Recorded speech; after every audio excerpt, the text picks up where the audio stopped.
નમસ્કાર દર્શક મિત્રો, હું છું પરમાર અનિશા. તમે જોઈ રહ્યા છો લોક સાંભળે છે. તો જોઈએ આજના સમાચાર. બોટાદથી અમારા રિપોર્ટર વિપુલ લોહાર સાથે.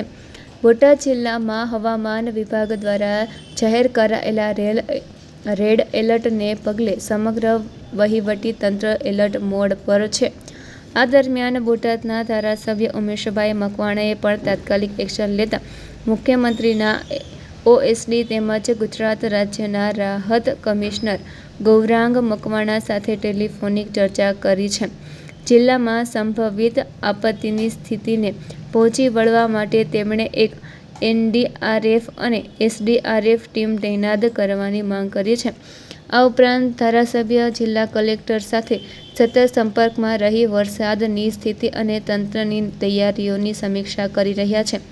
નાગરિકોને તાત્કાલિક સહાય મળી રહે તે માટે બોટાદ સર્કિટ હાઉસ ખાતે વિશેષ કંટ્રોલ રૂમ પણ શરૂ કરવામાં આવ્યો છે, જ્યાં જરૂરિયાતમંદ લોકો 9998989806 અને 9898989693 નંબર પર સંપર્ક કરી શકશે. ધારાસભ્ય ઉમેશભાઈ મકવાણાએ આગામી 3 દિવસ સુધી પોતે કંટ્રોલ રૂમ ખાતે હાજર રહી સમગ્ર પરિસ્થિતિ પર નજર રાખવાની અને જરૂરિયાત મુજબ તંત્ર સાથે સંકલન કરી રાહત અને બચાવ કામગીરી સુનિશ્ચિત કરવાની જાહેરાત કરી છે. સાથે જ તેમણે બોટાદ જિલ્લાના નાગરિકોને અતિ આવશ્યક કામ સિવાય ઘરની બહાર ન નીકળવા, નદી, તળાવ, ચેકડેમ અને પાણી ભરાયેલા વિસ્તારોમાં જવાનું ટાળવા તેમજ જિલ્લા તંત્રની સૂચનાઓનું સુસ્તપણે પાલન કરવાની અપીલ કરી છે. આજે 31/7/2026ના દિવસે ગુજરાતના ઘણા બધા જિલ્લાઓની અંદર રાજ્ય સરકારના હવામાન વિભાગ દ્વારા રેડ એલર્ટ જાહેર કરવામાં આવ્યું છે, જેમાં આપણો બોટાદ જિલ્લો પણ અતિ ભારે વરસાદના રેડ એલર્ટ જાહેર કરવામાં આવ્યું છે.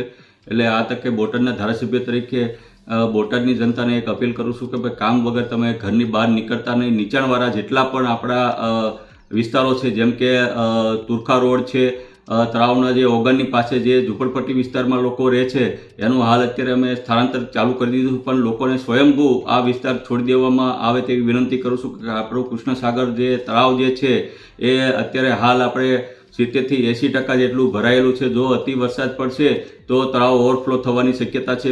નીચાણવાળામાં પાણી આવવાની ખૂબ શક્યતા છે. સાથોસાથ જે ગોમા નદીના કાંઠે જે વિસ્તારમાં લોકો રહે છે અને ખામડા ડેમ પણ અત્યારે હાલ આપણે ઓવરફ્લો થઈ ગયો છે. એટલે કે જનતાને વિનંતી કરું છું કે ભાઈ જરૂર હોય તો જ ઘરની બહાર નીકળજો. 3 દિવસ સતત આગાહી છે અને સાથોસાથ હું પોતે અહીંયા બોટાદ સર્કિટ હાઉસ ખાતે મેં મારો એક કંટ્રોલ રૂમ ખોલી દીધો છે, જેનો નંબર છે 99989806 અને 999898989693. આ હું પોતે કંટ્રોલ રૂમમાં સ્ટાફ સાથે 24 કલાક બેસવાનો છું.